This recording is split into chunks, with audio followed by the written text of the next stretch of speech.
welcome back to another episode of our Kings related podcast, wherever you may be on this Friday night. And this recap of the Sacramento Kings 127-109 victory over the San Antonio Spurs on the return game of De'Aaron Fox making his first stop in Sacramento as a Spur since the trade in early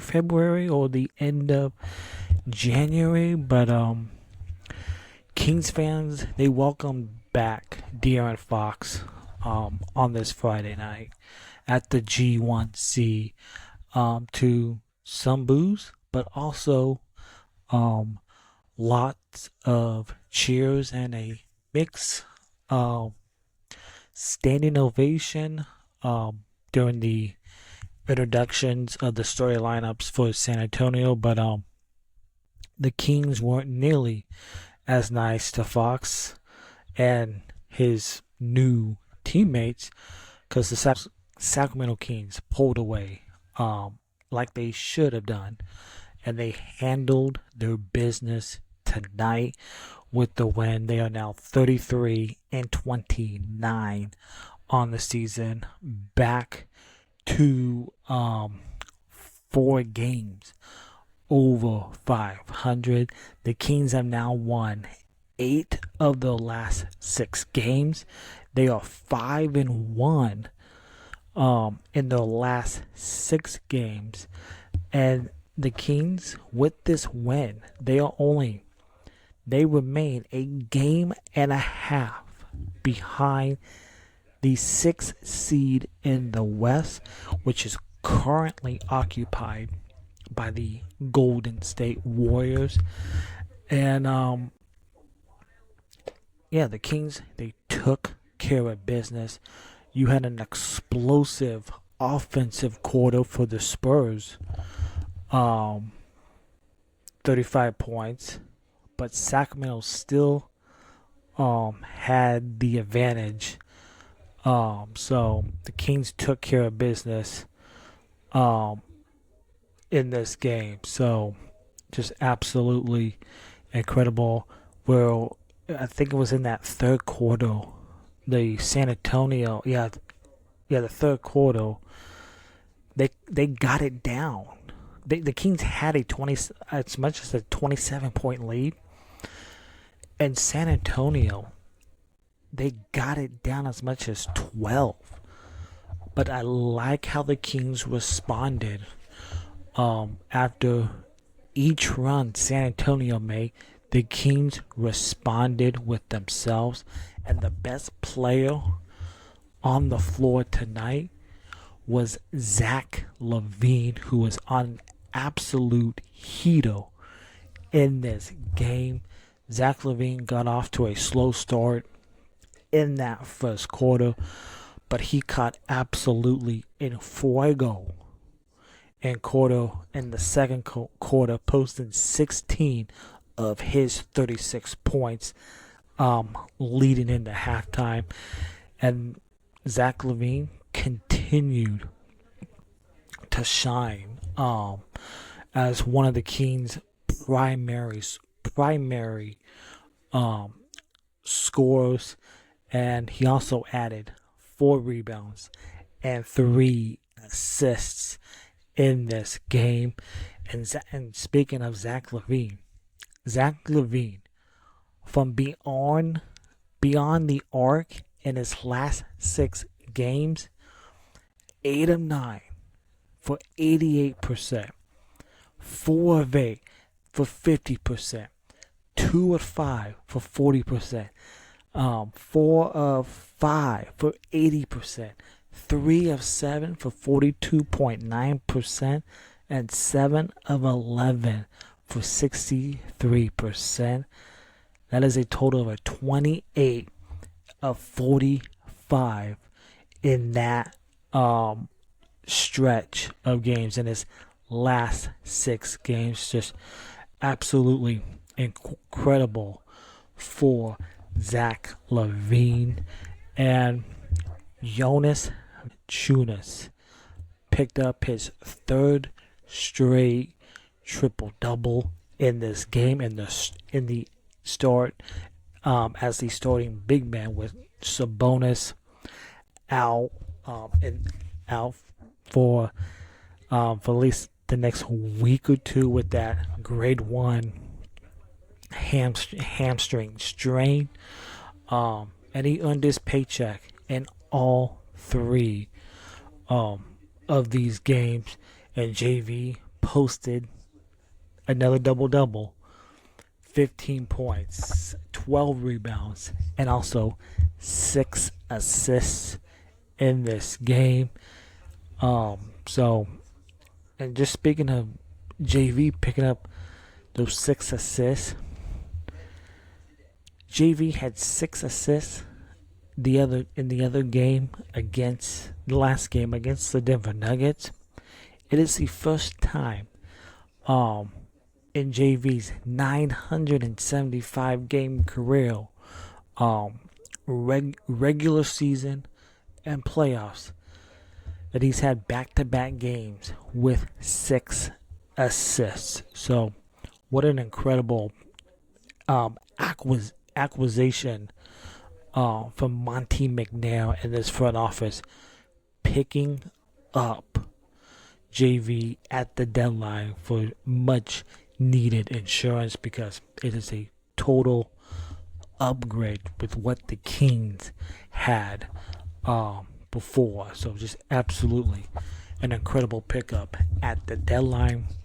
And going into this game with Malik Monk, who's now day-to-day with a toe sprain, Keon Ellis got the start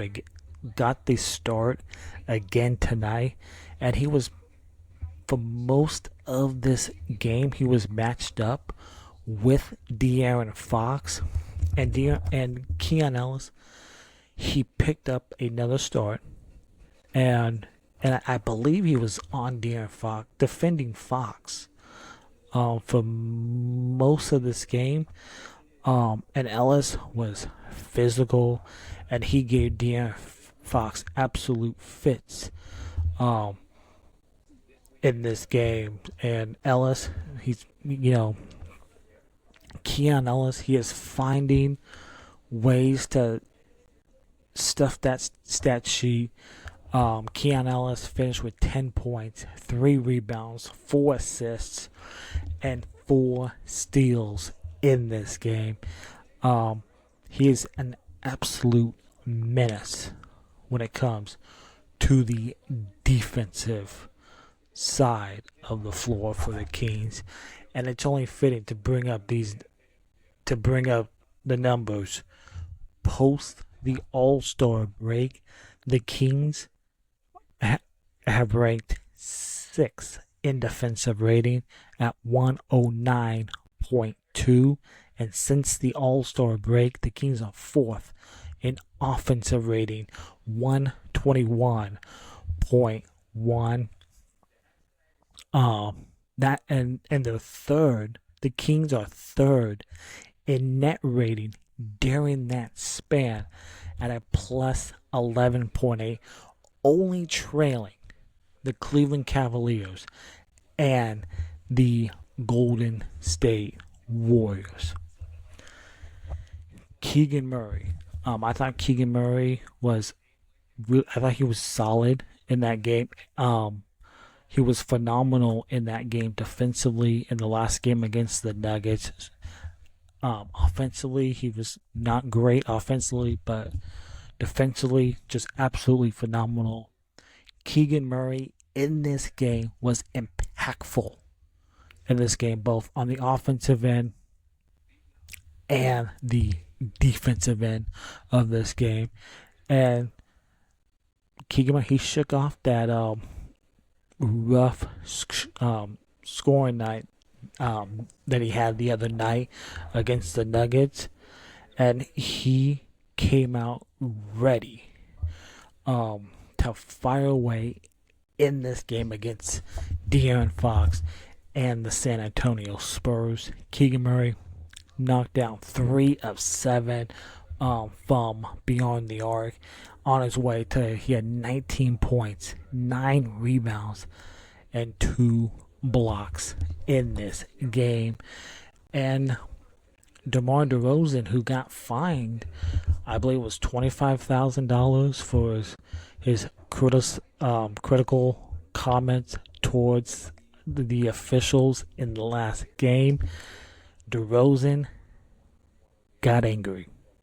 He was a pissed off DeRozan. And after that, his fine that he received for publicly criticizing the officials, DeRozan looked like he was ready to blow this off again. He settled down and he scored 22 points, 9 rebounds, and he had 7 assists in this game. And I also want to give out a little shout out. Devin Carter in this game, who spent most of his time this season down in Stockton with the G League team. He made an early appearance in this game. Had some nice moments for Devin Carter. He had a really good rebound late in this game. He attacked the rim. He hit some threes, and he finished with 8 points in this game, 2 rebounds, and it is 14 minutes of action. And also want to give a shout out to Jake LaRavia off the bench. In his 26 minutes of action, I thought Jake LaRavia was absolutely impactful off the Kings bench tonight. 6 points, 8 rebounds, and 3 assists in this game by Jake LaRavia. And I thought the Kings in this game, I thought they blew this game open in the second quarter. The Kings in that second quarter had a 20-point lead in that second quarter, 36-16 in that third quarter. I thought coming out of halftime, I thought the Kings started the third quarter off strong, but I think they took their foot off the gas at times in the second half. Again, Kings had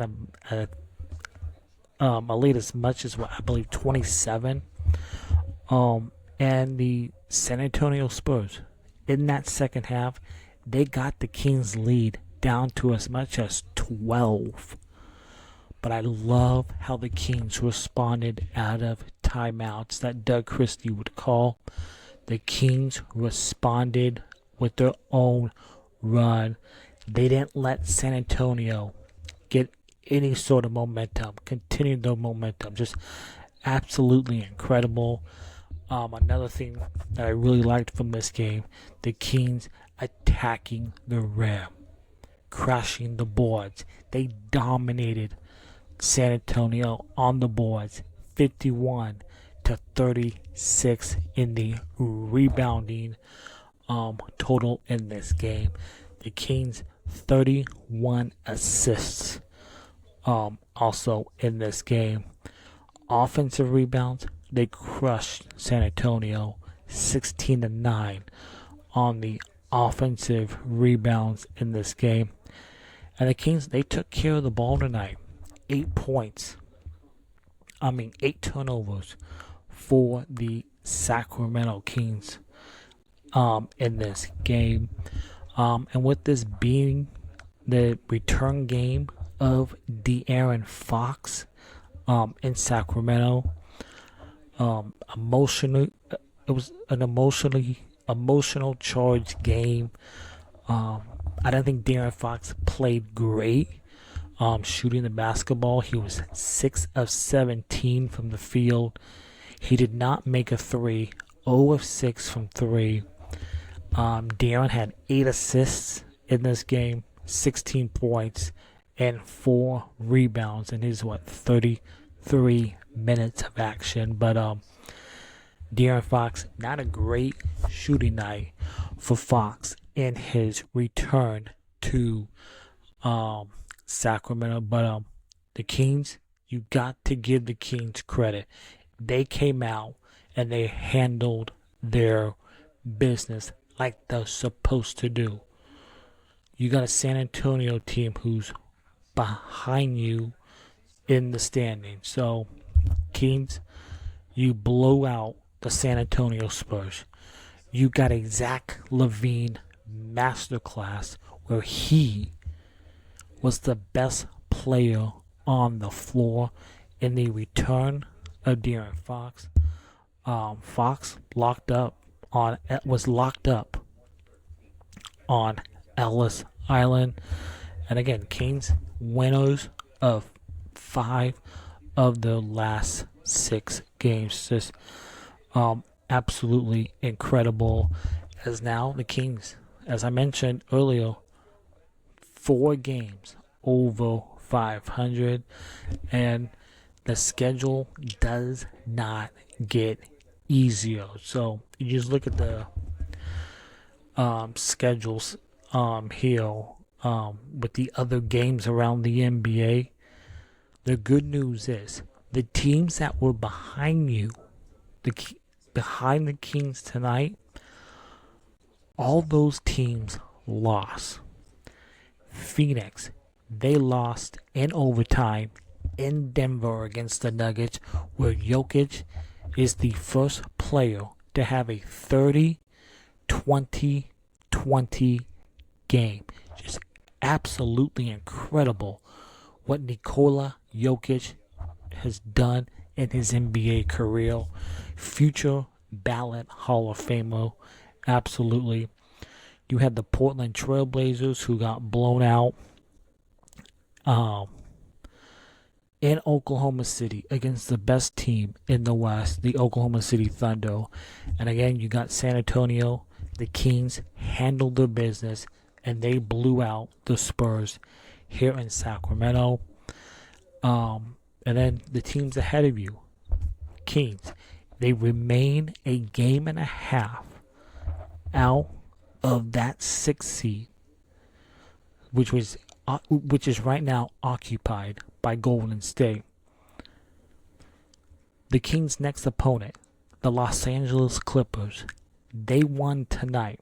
They beat the New York Knicks by 10, 105-95. That is a massive game because right now the Los Angeles Clippers, they have already beaten you twice this season. That is a massive game on Sunday night because the Los Angeles Clippers, they are a half game ahead of you in the standings. And if you're the Sacramento Kings, the position you want to be in is at 7-8 spot in the play-in, because you get at least 2 games in the play-in. Because if you lose that game, you get another game. Unlike the 9-10 seed, because if you are in that 9-10 seed and you lose, your season's over. So that is a massive game on Sunday night against the Los Angeles Clippers. And another thing, and then the next night, Monday, you face the New York Knicks, who may not have Jalen Brunson because he took who he sat out tonight in the game against the Clippers. He had a really bad ankle injury last night against the Lakers, so it's uncertain if he'll play Monday night. But that's a tough back-to-back for the Kings. Other teams in that play-in, Minnesota, they had a 2-point win against the Miami Heat. Um, the finish of the night was in Charlotte, where the Cavs they hold on with a 1 point win over the Hornets. The Mavericks they lose as the Grizzlies they beat the Dallas Mavericks. So the Kings, you blew out. You blew out the San Antonio Spurs. You handled your business. But this is where the schedule gets tougher. You are 5-1 in your last 6 games. You got the Clippers. You got the Knicks. And then you got a road back-to-back in San Francisco and then in Phoenix. Those games are extremely important in the standings. And then you got that 7-game homestand. Memphis, and then a back-to-back against Cleveland and Chicago. And then that Saturday night against the Bucks. And then you got a back-to-back against Boston and Oklahoma City. That is a brutal back-to-back. And then you finish that homestand against the Portland Trailblazers. And then you finish your road part of your schedule with a 6-game road trip where you go to Orlando, Indiana, you go to Washington, you go to Charlotte, you go to Cleveland, and you go to Detroit. And then you finish the regular season at home against the Nuggets, the Clippers, and the Phoenix Suns. It is not going to be easy for this Kings team. But the great thing the Kings have done, they have put themselves in a really good position because of the wins that you got before this brutal stretch. The wins that you got before this stretch is what you needed to do. You blew out the Charlotte Hornets for a win. You beat a bad Utah team to start this past road trip. Then you beat a really good Houston Rockets team. And then you beat up a banged up you beat up a banged up Mavericks team. And then just on Wednesday night, a game that you had full control of, a game that you should have won, you let it slip away because you let poor officiating get to you. You ended that road trip 3-1.